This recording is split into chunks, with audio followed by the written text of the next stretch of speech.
Shalom, pemirsa yang diberkati oleh Tuhan. Bertemu kembali dalam seri pelajaran Sekolah Sahabat. Sebelum kita belajar Sekolah Sahabat, mari sama-sama kita berdoa. Bapa kami dalam kerajaan surga, pada saat ini kami akan belajar Sekolah Sahabat, berkati supaya apa yang kami dengarkan dapat membuat kami masing-masing bertambah dekat kepadamu. Berkati firman ini ya Tuhan, dalam nama Yesus kami berdoa dan ucap syukur. Amin. Pelajaran Sekolah Sahabat Rabu tanggal 26 Juli 2023 berjudul Yesus Pengkhotbah Perdamaian. Bagaimanakah Paulus merangkum pelayanan Kristus dalam Efesus 2 ayat 17 dan ayatnya ke-18? Efesus 2 ayat 17 dan 18.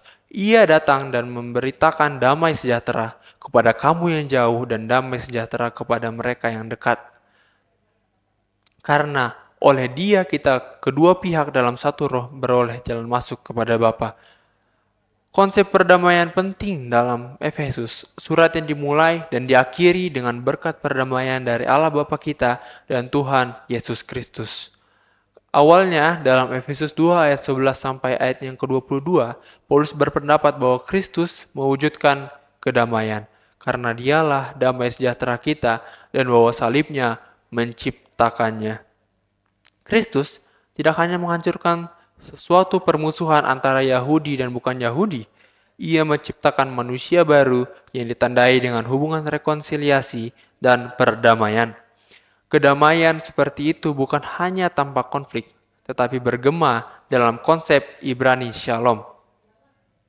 Mengalami keutuhan dan kesejahteraan, baik dalam hubungan kita dengan Allah dan dengan orang lain.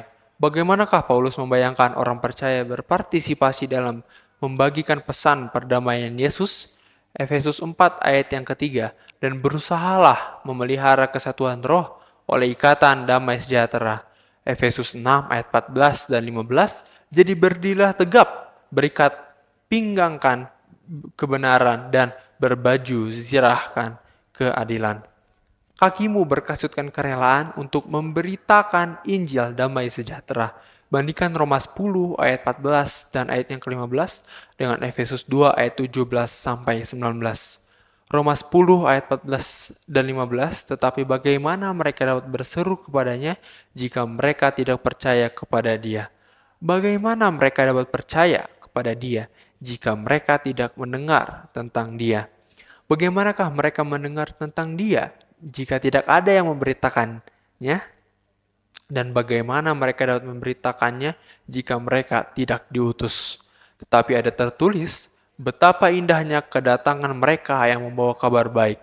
Efesus 2 ayat 17 sampai ayat ke-19, ia datang dan memberitakan damai sejahtera kepada kamu yang jauh dan damai sejahtera kepada mereka yang dekat. Karena oleh Dia, kita kedua pihak dalam satu roh beroleh jalan masuk kepada Bapa. Demikianlah kamu bukan lagi orang asing dan pendatang, melainkan kawan sewarga dari orang-orang kudus dan anggota-anggota keluarga Allah. Yesaya 52 ayat yang ke-7, tetapi indahnya kelihatan dari puncak bukit-bukit kedatangan pembawa berita yang mengabarkan berita damai dan memberitakan kabar baik, yang mengabarkan berita selamat, dan mereka berkata kepada Sion, Allahmu itu Raja.